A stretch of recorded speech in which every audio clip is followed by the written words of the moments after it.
هاي انجي. هلو. هاي، ده ويسبر بوك وفي حاجات عنك وفي معلومات هنختبرك فيها وهنلعب كمان. ويسبر بوك هنلعب وهنسأل احنا بنلعب طول رمضان وبعد رمضان. احنا بنحب اللعب، انا بحب اللعب عموما. خدي اول كتاب من ويسبر بوك. اوكي. حاجات عنك او حاجات عنك. حاجات عنك مبدئيا كده، انت خريجة الجامعة الامريكية. ايوه مظبوط. ايه اللي رماكي على تقديم البرامج؟ حصل امتى وازاي؟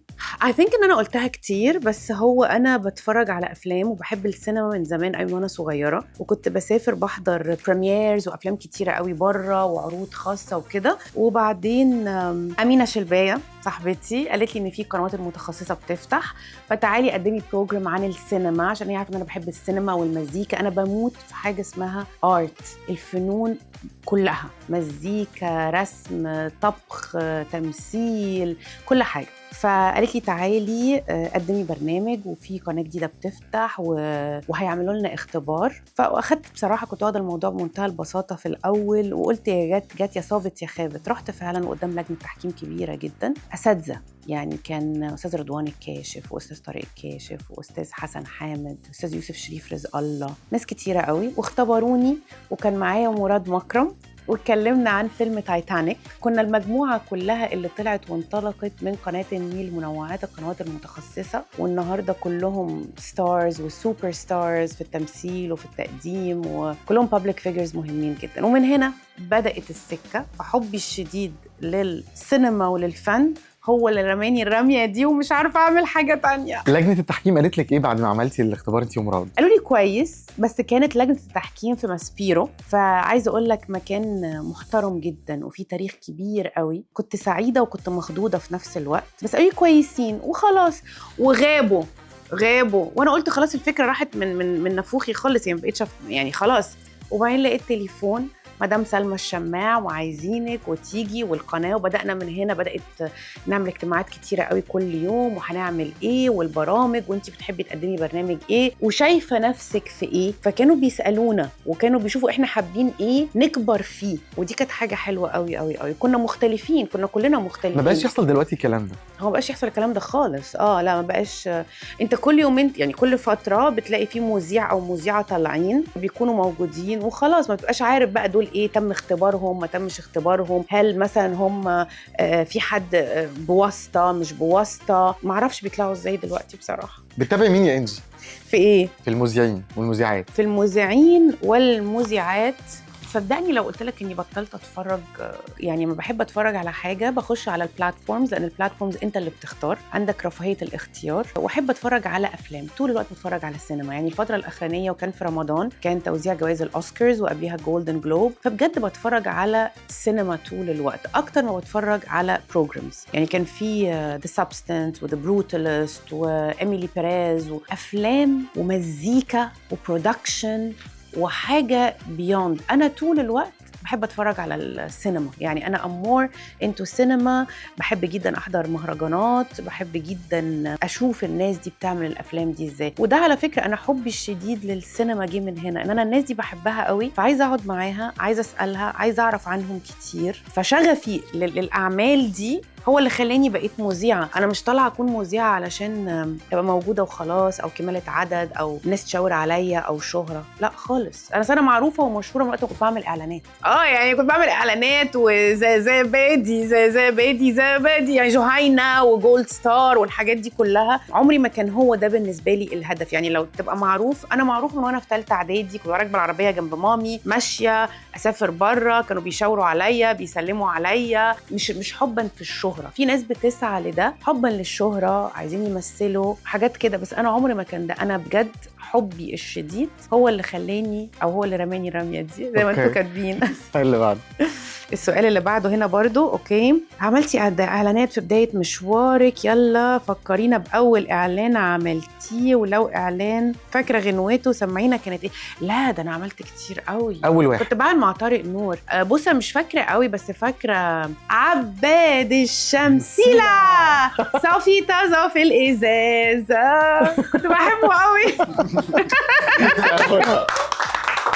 بجد كنت بحبه. وكان معانا الأستاذ جلال زكي، يعني كان هو اللي معانا، وكان هو اللي الشيف في الاعلان، وكان معايا افتكر كويس في الاعلان ده كان معايا داليا البحيري، ومجموعه كبيره جدا، وكانت ذكريات حلوه قوي. وبعديه بقى اضحك عليا مره، قال ايه قال من بره جولد ستار في قطع غيار قطع غيار، كان جولد ستار، وكان بعديه بقى جولدي، وبعدين ما بقاش موجود خالص دلوقتي. صح اللي بعده. ما بتحبيش لقب اعلاميه ليه وبتفضلي لقب مذيعه؟ اولا ايه الفرق بين الاثنين؟ This is very very true. بشوف ان اي حد عايز يقول على نفسه انا الاعلاميه، فانا الاعلاميه ده لقب كبير وتقيل، وكل حد جديد دلوقتي مش عايز يتقال عليه غير اعلاميه بمنتهى الصراحه. واحد بقاله 2 3 مش عارف ايه لسه بيقول يا هادي بقى كبير انا الاعلاميه، فهم فاكرين ان كلمه الاعلاميه دي تفخيم ولقب كبير قوي. ولكن انا بحب المذيعه. المذيعه انا اللي بذيع بسيط اكتر، ولكن هو اكبر.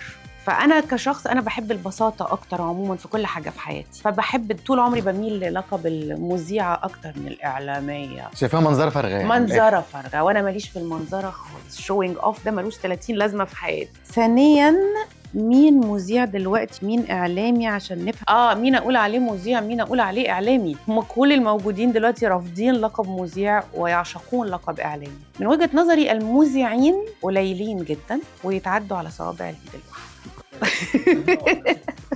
لا مش مشاكل، بس يعني مش حاضريني اكشلي دلوقتي، بس عارفه ان هم مش كتير. يعني شريف عامر اشوفه مذيع ومتألق ومحترم. مش قادره افتكر بصراحه مين تاني دلوقتي، بس يعني شريف مدكور طبعا.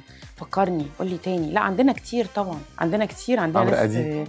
عمرو أديب بموت فيه طبعا، يجنن، بس هو دايما بيقولوا عليه الإعلامي عمرو أديب. عمرو أديب از شو يعني. بس لا عندنا طبعا، عندنا ناس كتير قوي. بتاعت الفرعون دي دمها خفيف جدا، دي دمها خفيف جدا. ورد والشربيني. الراجل والست اقول عليها اعلاميه ولا مذيعه؟ ما اعرفش هي تحب ايه يعني. لا ما اعرفش هم بيحبوا إيه؟ انا ما اعرفش. انا اصنف نفسي انا مذيعه، هم في ناس بيحبوا اعلاميه وفي ناس بيحبوا مذيعه، وهم كل حد يصنف نفسه باللقب اللي هو بيحبه. انا ماليش في الالقاب بجد، وماليش في مش الحاجات دي، مش انا يعني. عمرك ما قدمتي ولا برنامج إخباري ولا سياسي؟ هعمل اختبار صغير، هتقري الخبر ده باللغة العربية. واو. يلا بقى قري. بوركوا ليه؟ قرر وزير الإعلام المصري وتكريم المذيعة إنجي علي على مجمل أعمالها ومنحها وسام الإعلام مع مرتبة الشرف. طب ما حلو اهو. ايوه ما انا شاطره على فكره. لا ده انا على فكره انا كنت بعمل VO وكنت بعمل حاجات كده كتير، بس انا مش سياسيه. انا بحب الفن جدا زي ما قلت لك، فانا اللي رماني الرميه دي اني بحب السينما وبحب المزيكا وبحب الفن وبفهم فيهم، فده اللي خلاني اعمل كده. انا لو ما بحبهمش ما كنتش هشتغل الشغلانه دي. يعني انا ميزه ان انا بعمل شغلانه انا بحبها بجد، وممكن اطلع اعمل لقاء مع اي حد او اتكلم في اي حاجه من غير اعداد، لان انا اوريدي عندي باك جراوند قوي جدا، وعشت وسافرت وشفت، فممكن اعمل حاجات كتيره جدا من غير الاعداد. يعني لو عرض عليكي برنامج سياسي تعمليه اخباري تعمليه؟ طبعا. اي حاجه. المذيع بيعمل كل حاجه، واي حاجه هتذاكرها صح هتطلع تعملها صح. فما فيش يعني اي مذيع ممكن يعمل اي حاجه، يقدم برنامج اخبار، اطفال، سياسه، انترتينمنت، هارد توك شوز، وات ايفر ات از، emceeing. يعني في اختلاف. يعني انت لما تيجي تقدم برنامج اخباري غير لما تقدم انترتينمنت، غير لما تقدم برنامج مع الاطفال، غير لما بتقول خبر، غير الVO. كل حاجه ليها التون بتاعها، ليها الكاركتر بتاعها، بس كلهم بيبقوا انت، كلهم هيبقوا إنجي علي. بس لما تيجي تقدم ده هتبقى مختلفه عن ده ازاي بس in the end كلهم انا. فلا طبعا ممكن اعمل ممكن اعملهم كلهم، بس انا بعمل اللي انا بحبه. كتير بيقلدوا طريقتك، ده بيزعجك ولا بيفرحك؟ لا ما بيضايقنيش خالص، بالعكس بيفرحني وبضحك. وانا نفسي ساعات لما بتفرج على نفسي بقعد اضحك، يعني اللي هو انا ازاي ما سالتش السؤال ده، هو انا بساله ده عامل كده ليه، هو انا بتكلم كده ليه، هو انا والله ساعات بقعد اشوف نفسي اللي هو انا بتفردي ظهرك شويه، ما تهدي شويه. مثلا قاعده مع جاست انا بجد بحبه، فتلاقيني ام تو هايبر وحباه قوي وعايزه اوري له قد ايه انا بحبه بشكل شخصي. فلازم لغايه النهارده دايما بقول لنفسي لازم اتعلم ان انا افصل، بس مش بعرف. وشايفه ان التقليد هزار عادي ولا ممكن يوصل للتريقة البايخة؟ لو هزار عادي بتقبله، لو للتريقة البايخة بديله ده. بيقولوا إنجي علي بتلبس لبس جريء علشان تلفت النظر وتعمل ترند وخلاص. إيه حكاية الهوت شورت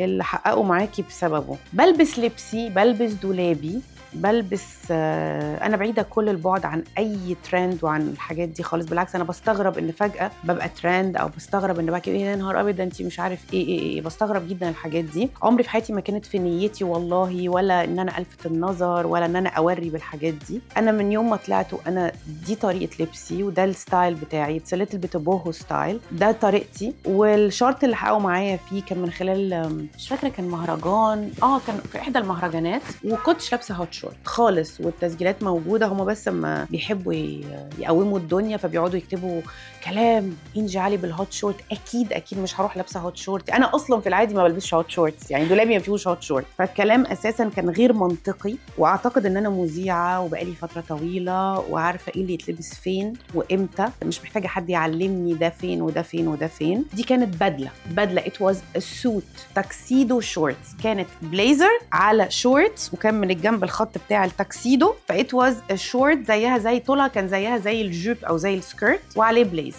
من هنا لهنا، من هنا لهنا، وورد اوف ماوث بقى هوت شورت.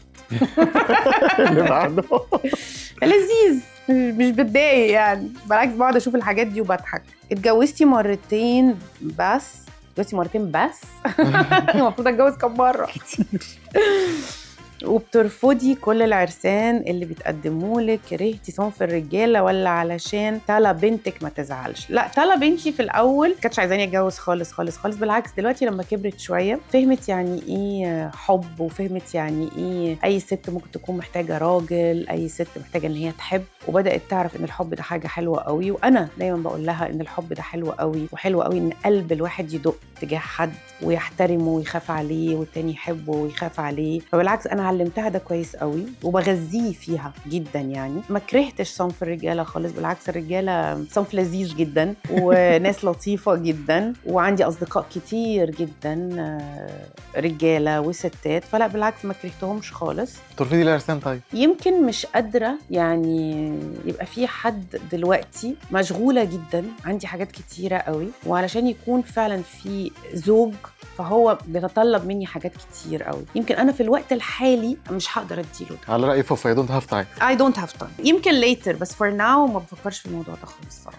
ودايما بقول الحب موجود، يعني انا بحب الحب جدا، بموت في الحب صراحه. يعني انتي البنت الوحيده وكنتي متدلعه، وبرضه خلفتي بنت وحيده، دلعتيها زي ما اتدلعتي ولا ربيتيها بطريقه مختلفه عنك؟ وقولي لي حاجه ربيتي بنتك عليها. انا كنت بنت وحيده وكنت متدلعه، بس متدلعه مش بالشكل الماسخ السخيف دلع المرق، لا. انا كنت دايما بقولها بسبب ظروفي، بسبب ان انا فقدت والدي في سن صغير، فكنت على طول حواليا عيلتي، على طول عندي احتواء من العيله كلها، كانوا بيحسوني دايما بالامان، وكانوا حنينين قوي قوي قوي. عيلتي كانت حنينه قوي قوي قوي، وبشوف ان الحنيه دي والدلع ده بيخلي عندك ثقة في نفسك أكتر، وبيقويك، وبتحس إن أنت مسنود وإن أنت قوي. ولكن أنا ضد الدلع المرق اللي هو أي حاجة عايزها أجيبها له، أي حاجة مش عارف إيه، حاضر حاضر، لا خالص. أنا والدتي دكتورة في الجامعة الأمريكية وربتني بشكل كويس قوي، وكانت very strict، كانت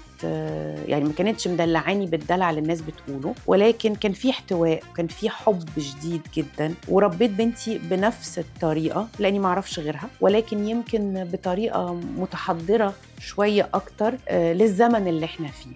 يعني أنا مامي كانت بترجعني البيت بدري شوية، بقيت سايبه المساحه دي لتالا انها ممكن تتاخر شويه زياده. موضوع ان كنت بنام في اوقات معينه بدري قوي، تالا شويه بسيبها تتاخر شويه. حتى هم اجواءهم في المدرسه مختلفه، بقيتي كول اكتر يعني. وانا مامي على فكره she was always my friend، يعني مامي she's my best friend حتى لغايه دلوقتي. انا بقول لها كل حاجه وبتكلم معاها في كل حاجه. فوالدتي عمري في حياتي ما كنت من نوعيه الناس اللي بخبي حاجه على والدتي او على يعني على مامي خالص. عشان كده مش حاسه ان انا كان عندي اخطاء، ما عملتش اخطاء، ونفسي بنتي تبقى كده. اما تيجي تتكلم معايا اعتقد ده بيحد من الاخطاء ومن الكوارث اللي بنسمع عنها. مثلتي في افلام كتير، ما فكرتيش تحترفي اكتر وتعملي ادوار اكتر؟ ولو هتمثلي تحبي مين يكون البطل معاكي؟ ما كانش يعني بحب الافلام جدا وبحب السينما جدا، وعمري ما خدت الموضوع يبقى عايزه ابقى ممثله وستار وسوبر ستار وحاجات كده. يمكن عشان صحابي في المهنه وبشوفهم قد ايه بيتعبوا جدا جدا لغايه ما بيلاقوا دور حلو وبيشتغلوا قوي قوي على نفسهم وبيجتهدوا جدا. ولكن ما عنديش مانع خالص دلوقتي، نفسي بالعكس نفسي اني اعمل ادوار لذيذه ومختلفه. دلوقتي حباه قوي، يعني حقيقي دلوقتي حباه قوي، يمكن لاني ما بقتش لاقيه اللي عايزه اقدمه في البرامج. اذا خلصتي خلاص كل المخزون اللي عندك ما تقريبا؟ خلصتش المخزون اللي عندي، بس في حاجات بتحكمك كتير جدا. ببقى عايزه اتكلم في حاجات وعايزه استضيف حاجات وعايزه اقابل ناس. المواضيع ما بقتش سهله خالص زي قبل كده. الناس كانت ابسط والوصول للناس كان برضو ابسط، والناس كانت حابه انها تتكلم. دلوقتي انت كل حد ممكن يطلع يتكلم معاك لوحده من خلال التليفون.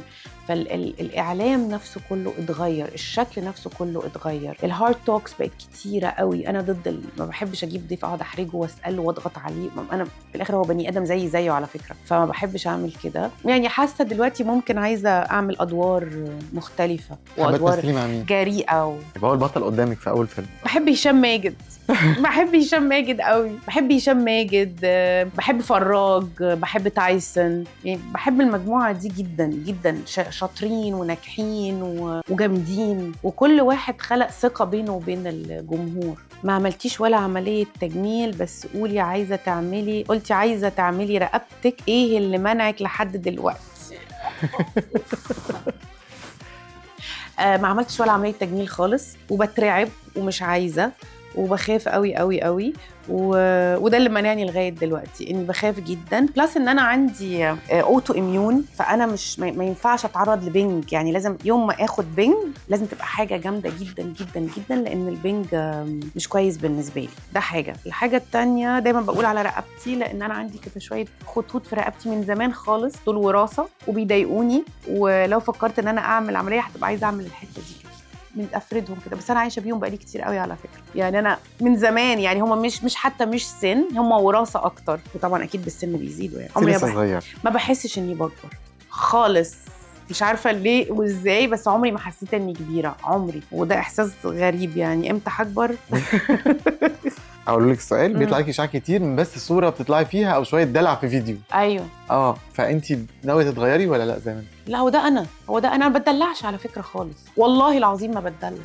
يعني انا مش ست. عايزه اقول لك على حاجه، انا بشوف ان انا مش ست دلوعه، هو يمكن انا بيشوفوني مختلفه، بس انا دي طريقه كلامي. يعني ده لبسي في دولابي، ودي طريقه كلامي مع صحابي مع اهلي. بس يعني يمكن انا مختلفه في الحاجات دي، بس انا حقيقي ما بتدلعش. بالعكس، انا عندي مسؤوليات كتيره جدا، وعندي حاجات طول الوقت بعملها، ومانيش اللي هو كده يعني قوي. لا بالعكس خالص. يعني يعني هي دي طريقه كلامي ودي حياتي، ومش هغيرها، وبحبها زي ما هي، وحياه بسيطه على فكره جدا. يعني ما عنديش البهرجه بتاعت ناس كتيره قوي. قولي لنا مين نفسك تعملي معاه حوار ولسه ما جاتش الفرصه؟ مين بقى؟ مفيش خالص.